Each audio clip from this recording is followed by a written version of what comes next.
The range was quiet, save for the rhythmic clink-clink of brass hitting the dirt. Two rifles sat on the wooden bench, looking like relics from two entirely different philosophies of human engineering.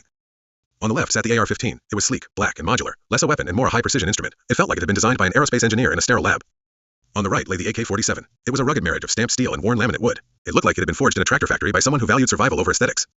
The 5.56 by 45mm rounds traveled at blistering speeds, flat and fast. It was a surgeon's tool. If he missed, it was his fault, not the rifle's. But he knew that if a grain of fine sand found its way into those tight tolerances, the stoner design might demand a cleaning kit before it spoke again.